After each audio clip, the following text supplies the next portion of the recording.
Tube feeding. I've done quite a few videos on this, but all of my videos in the past have never covered every single thing that you need to know about tube feeding. I've always missed a few topics out. So this is going to be all-encompassing. It's going to be quite long, but we are going to try to deal with absolutely everything that you need to know about tube feeding. So bear with me. What are we going to talk about? We're going to talk about why you'd want to tube feed in the first place. I've got a very small puppy here, and this is one that we're actually going to be tube feeding. So why would you want to tube feed this puppy? When would you tube feed this puppy? What equipment do you need to tube feed this puppy? How do you physically get the tube feeding done? How much and what kind of food do you give the puppy? Do you need to sterilize the equipment? What other equipment might you want to take care of a puppy that needs to be tube fed? What do you do if this is an emergency situation, you don't have the equipment? And then what do you do if the puppy's aspirated milk? So those are all things we're going to cover. So let's talk first off about why you'd want to tube feed a puppy. Well, this puppy right here is, believe it or not, 2 weeks old, and it only weighs less than 7 ounces. This puppy is having a failure to thrive. Although the puppy is very active, its eyes are open, and it wants to nurse, this puppy needs supplementing. So this is an example of a puppy that you'd want to give some milk to. It may be that the puppy has aspirated milk in the past and has got pneumonia, and consequently you need to tube feed the puppy and stop it aspirating again, or because it won't nurse would be another reason why. Mum may be aggressive towards her puppies, and she can't be left with her puppies all the time, and consequently you need to step in and start doing the tube feeding and feeding the puppies. You could be bottle feeding in that situation too. Maybe mum's milk's failed, or you're waiting for mum's milk to come in. Those are all reasons why you might be tube feeding. Look, in a lot of those cases, you can also bottle feed. But bottle feeding takes an awfully long time. To bottle feed a puppy takes about 10 minutes. If you've got 10 puppies and you've got to feed them every 3 hours, you're going to spend 2 hours feeding and 1 hour of rest. This is just not much fun. I can tube feed this puppy in probably 30 seconds, and I'm going to demonstrate that here in a little bit. It's that quick. And it is very, very safe. Now, the things that you're going to be concerned about would be, I'm worried about doing this. I think that I might get the tube in the wrong place in the puppy's lung and flood the puppy. And look, it's a real concern, but it's not one that ever happens. You'd be surprised how safe and easy and fast it is to tube feed a puppy. You know, it's like riding a bicycle. You know, once you've done it once, it's really straightforward, but it's very fearful for you for the first time that you do it. I can promise you that it's actually something that if you are going to do much raising of puppies, it's a skill set that you need, and it's a skill set that's so easy to get, it makes no sense not to have the equipment on hand to be able to do it. All right, so this puppy, how do you know that this puppy needs to have milk? Because it's not getting weight. You should be weighing your puppies every day, especially from when they're born for the first couple of weeks, every day, and you should be getting a ½ ounce gain on every puppy. They'll lose the first 24 hours, they'll lose ½ an ounce, but after that, they should be gaining ½ an ounce every day. For French Bulldogs, puppies that are in this 7 ounce range are certainly puppies that probably need a bit of help. 4 and 5 ounce puppies absolutely can need some help. 10, 11, 12 ounce puppies typically do fine and don't need this. But, you know, again, if you weigh the whole litter every day and you find none of them are gaining weight, then you have to suspect that they're either not getting fed or mum's milk's no good. And definitely at that point, you've got to step in. All right, so another reason you'd be doing this, of course, would be that the puppies are aspirating. They get milk running out of their noses. There's some reasons for that. One of the big reasons, I think, for milk aspiration is that you're not using the system that we use for whelping puppies, where mum and babies are together 24/7. You separate mum and babies, you feed them every 3 hours. They get desperate and thirsty, and they go hell for leather on mum. The next thing you know, they're chugging it too fast, and they get milk running out of their noses. So our system, our heated whelping kit, is something that you should look at. Pretty much avoids that completely. All right, so what equipment do we need? Well, we need a feeding tube. I'm going to put this puppy down now. By the way, while you're doing this, don't let your puppy get cold, right? So this puppy's pretty active little puppy. A good way that you can tell a puppy's heading in the right direction is if you put your little finger in its mouth, the puppy starts suckling away. It's warm and it's moist. That is a puppy that is doing fine. I could definitely just bottle feed this puppy, but you'll see how quick and simple it is to tube feed, and how this puppy even enjoys being tube fed. All right, so What do we need for equipment? We need a feeding tube and a syringe. Simple as that. We sell these at My Breeder Supply. We have a feeding tube, a feeding kit, which includes powdered goat's milk, the syringe, and a tube. This is pretty long, but it's fine, not a problem. So it's got to be skinny. You cannot use a piece of vinyl tubing. I'll talk to you at the end about this, about how you can make one if you're in an emergency situation out of tubing that you may have got in the lung. If you get a lot in, you know you're in the tummy. And so what you do is you take your puppy and you measure from the bottom of the rib cage. I'm going to hold this there, bottom of the rib cage, all the way up to its mouth. And you mark that, and there you go. You can see I've got a little black mark there. If I get this into the black mark, I know I'm not in the lung. If I do not get into the black mark, I pull it back out and I put it back in again. So it's as simple as that. All right, so let's go and next thing is how much and how often do we feed a puppy? So we weigh the puppy. We need to know what the puppy weighs. So here we go. We're going to weigh this puppy, and this puppy weighs 7 ounces. So this puppy, you feed this puppy every 3 hours what it weighs in ounces and mils. 7-ounce puppy, 7 mils every 3 hours. So 8 times in a 24-hour period. 10-ounce puppy, you would get 10 mils. Why does that work? Because you feed a puppy 1/30 of its weight every time you feed. Turns out they're almost 30 cc's or 30 mils in 1 ounce of fluid. That's why what it weighs in mils, what it weighs in ounces, you feed in mils. Right. Every 3 hours. Would you feed all of that? You could probably feed twice that and get away with it, unless the puppy has been feeding off mum. And you can tell that by the size of its belly. This puppy has a bit of a belly on it. Why? Because it's still with mum and it's still nursing on mum. So I've got to be a little careful that I don't want to necessarily, I would start off with this puppy if I hadn't fed it before and it had a little bit of a tummy. I'd probably feed it 5 cc's or 5 mils to start with, and just make sure no milk's coming back out of its mouth. If milk comes back out of its mouth, some of it could get in the puppy's lungs. That would cause aspiration pneumonia. That puppy will get in trouble. How do you treat a puppy that's got milk aspiration? Goes in an incubator, gets some amoxicillin, and gets tube fed. That's how you fix those problems. But you don't want to cause those problems by bad technique in tube feeding. So here we go. So we'll put the puppy in there so the puppy doesn't walk away from me. What do you feed? Goat's milk. You don't feed cow's milk. It's not very digestible for puppies. Goat's milk. This is Meyenberg, bought it at Walmart. It's pasteurized. It's with the creamer section. You can get powdered goat's milk. We sell that with our kits at My Breeder Supply. You have to add that to water. You can get raw goat's milk from a farm. That would be fine. You can get condensed goat's milk. Comes in a can. You'll see that in the baking section, or evaporated goat's milk. You will have to mix that 50-50 with water. I much prefer either the powdered or this stuff right here. All right, so this has got to be refrigerated. We do not want to leave this out for long periods of time. So what you don't use needs to go in the refrigerator, or you need to throw it away. So let's go ahead and do this. So here we go. We are going to give this puppy 7 ounces. This is 7 cc's rather. So here we go. We're sucking up 7 cc's. There it is. So there's my milk ready to go. Now, this milk is chilled because it's been in the fridge. We certainly do not want to feed that to a puppy.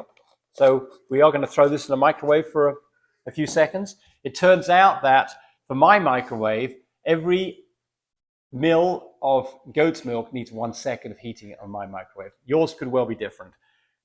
I'm going to go heat it up. So I'll be off camera for a few seconds. I'm going to take the puppy with me because I don't want the puppy falling off the table. Okay, so we've just put that in the microwave for 6 seconds.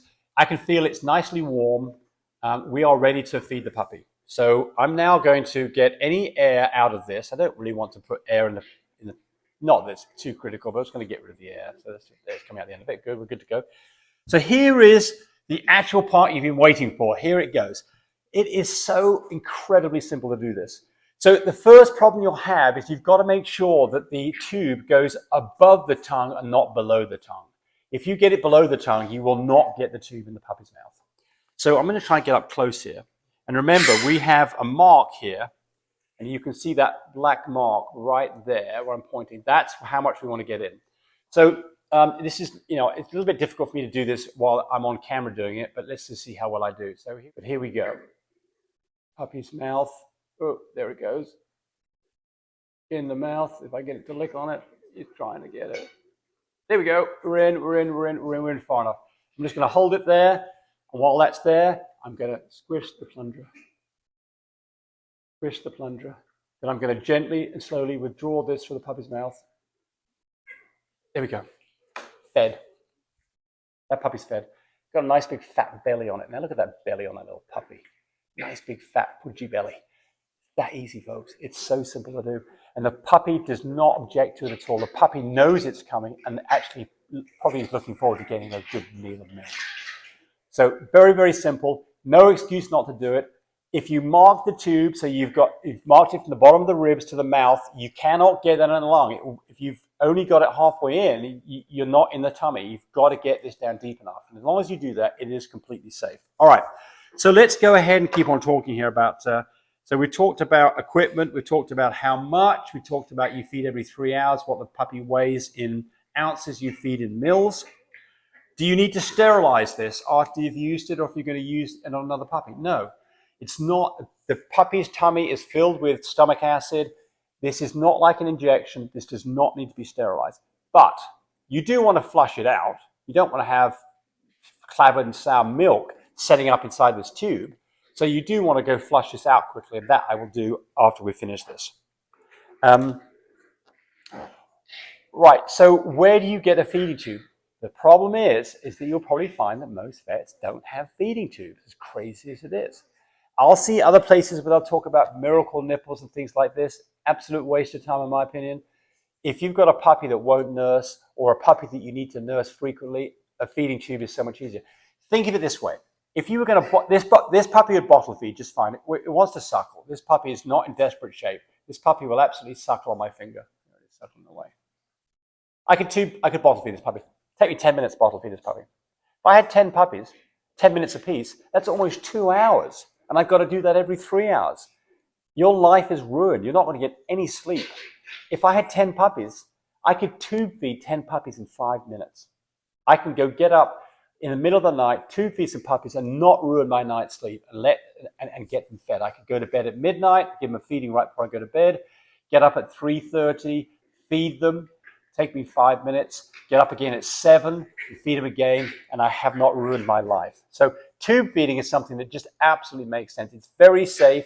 It stops milk aspiration that can develop into pneumonia.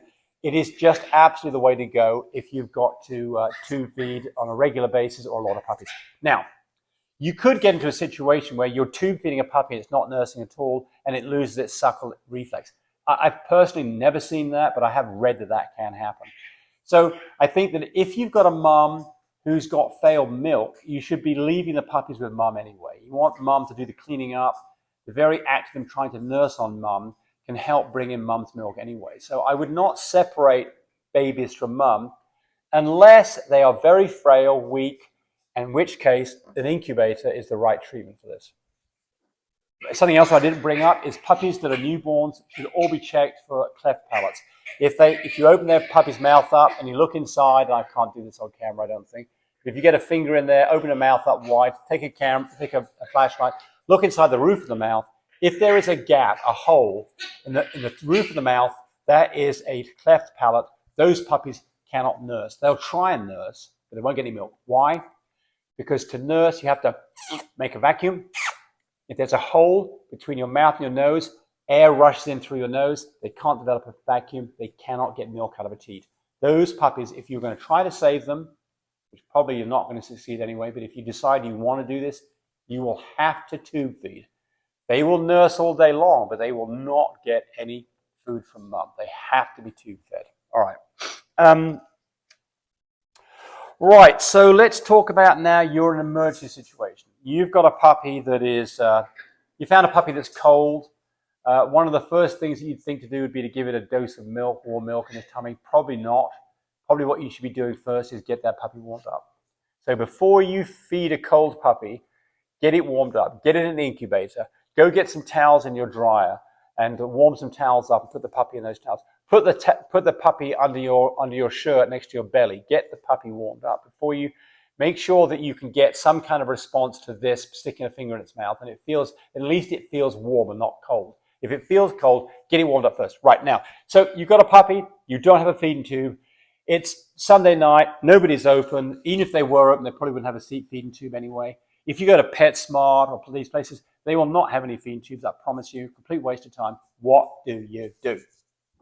Got a video on this, but basically you can go buy gas line for a weed eater. Is very skinny and is a little bit thicker than this, but will work okay to make a feeding tube. So what you have to do is you have to go get a cigarette lighter and kind of warm up the end of the tube so that it will stretch a little bit so you can get it over the end of a syringe, cut it to an appropriate length, mark it so you know how much to put in the puppy, and you can absolutely use that. So if you run into a situation and you don't have a feeding tube, you need one, there are ways that you can make a feeding tube, like I say, from a weed eater gas line that you can buy at your local hardware store. I've got a video on that you can look up. I think it says DIY emergency tube feeding or something like that on my YouTube channels. Right, I deal with that in total. All right, well, look, we're already about 20 minutes into this. I'm trying to think if there's anything else that I should have included in this. I think I've pretty covered this in great depth. But I want to make sure, I'm not going to feed this puppy again because it's already been fed once. But I wanted to show you again how simple this is to do. You need to have a mark on the tube where my finger is so you know how much to get into the puppy. You want to make sure that you put the tube above the puppy's tongue, not below, because if it's below, you will not get it in. Once you got it in there, you just simply insert it in there, hold it in place, just like that. It's that easy, folks. It's that simple. There's no magic to this. This can be done literally in a few seconds. And as you can see, this puppy now has a big fat belly on it, and that puppy's going to go back with mum, and it will continue to nurse on mum as well. That brings up another point. What do you do for these puppies that are, oh good Lord, we've got puppies here who are fighting. Hey, hey, hey, hey, hey. Someone's biting somebody's ear. Good Lord. Good Lord. You've got a puppy that's in trouble. What can you do? Look, the answer is it's limited on what you can do. Puppies that are in trouble, that are puppies that are, a few weeks old or less, you've got to get them warm, you've got to get them fed. If they've got pneumonia, you've got to get antibiotics on board. You're not going to do any life-saving surgery on these dogs. You can rush off to your emergency room at 3 o'clock at night and try and get something done, and they're not going to do anything different than what we've just talked about. You've got to get puppies warm, you've got to get puppies fed, and if they've got aspiration, you've got to give them antibiotics.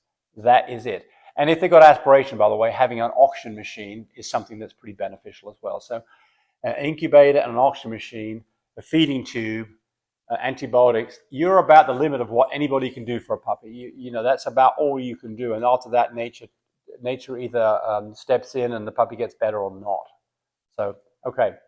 But this little puppy, although it's not putting weight on, is a feisty little puppy, and we're not quitting on this puppy. This puppy may or may not make it. I don't know how this is going to work out. We will see over the next, probably the next 10 days as to whether this puppy starts gaining weight or not. But it's a bit problematic for this puppy. But there's only so much that you can do. And, if you've tried the best you can and the puppy doesn't make it, don't beat yourself up. It is what it is. But understanding what you can do for a puppy is what this video is about. I hope it was worthwhile to watch it. Thanks for watching. Bye, everybody.